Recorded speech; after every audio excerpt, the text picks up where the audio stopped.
आज हम बात करेंगे केफिन टेक्नोलॉजीज लिमिटेड के Q2 और H1 FY26 के नतीजों और कंपनी की रणनीति के बारे में। केफिनटेक भारत की अग्रणी रजिस्ट्रार और ट्रांसफर एजेंट कंपनी है जो mutual funds, issuer solutions, pension system, alternative investment funds और इंटरनेशनल फंड एडमिनिस्ट्रेशन में काम करती है। इस तिमाही में कंपनी ने कई महत्वपूर्ण उपलब्धियां हासिल की हैं और भविष्य के लिए बड़े कदम उठाए हैं।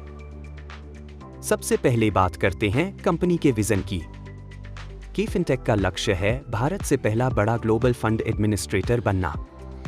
इसी दिशा में कंपनी ने सिंगापुर स्थित असेंट फंड सर्विसेज का अधिग्रहण पूरा किया है। यह अधिग्रहण कंपनी को 18 देशों में उपस्थिति और 7 रेगुलेटरी फ्रेमवर्क्स के साथ काम करने का अवसर देता है।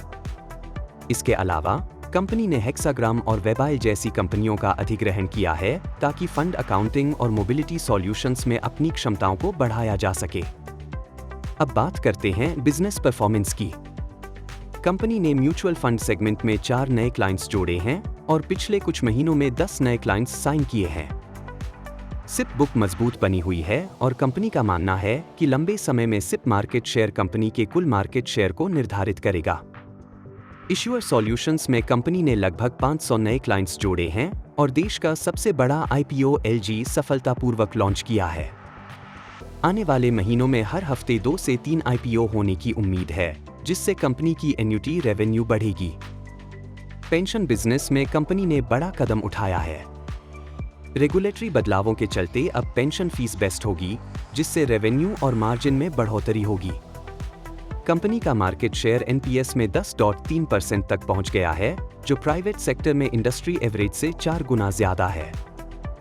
अल्टरनेटिव इन्वेस्टमेंट फंड्स में कंपनी ने ₹1.80 ट्रिलियन का AUM पार कर लिया है और जल्द ही ₹2 ट्रिलियन तक पहुंचने की उम्मीद है। गिफ्ट सिटी में कंपनी का मार्केट शेयर 60% है और असेंट के साथ मिलकर यह लगभग 75% तक पहुंच गया है। टेक्नोलॉजी इनोवेशन पर भी कंपनी ने जोर दिया है। फीनेक्स नामक प्रोग्राम के तहत कंपनी अपने 40 साल पुराने प्लेटफॉर्म को रीप्लेटफॉर्म कर रही है। 16 मॉड्यूल्स में से 2 लाइव हो चुके हैं।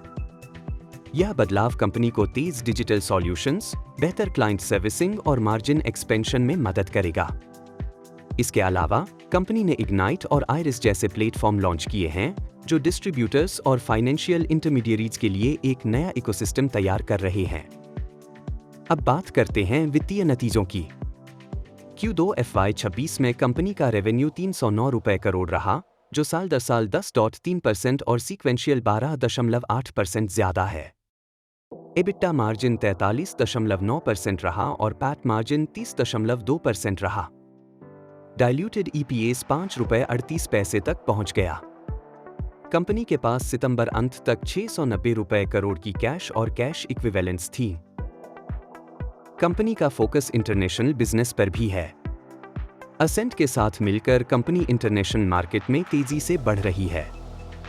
हालांकि अगले 2 से 3 साल में इंटरनेशनल बिजनेस घरेलू बिजनेस को पीछे नहीं छोड़ पाएगा, लेकिन 5 साल के भीतर यह संभव है। दोस्तों, आपको केफिन टेक्नोलॉजीज के इन नतीजों और रणनीति के बारे में क्या लगता है? क्या यह कंपनी भारत से पहला बड़ा ग्लोबल फंड एडमिनिस्ट्रेटर बन सकती है? अपने विचार हमें कमेंट में बताएं।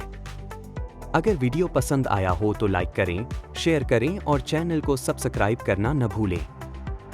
डिस्क्लेमर: यह वीडियो केवल शैक्षिक उद्देश्य के लिए है। किसी भी निवेश निर्णय से पहले रजिस्टर्ड निवेश सलाहकार से परामर्श करें।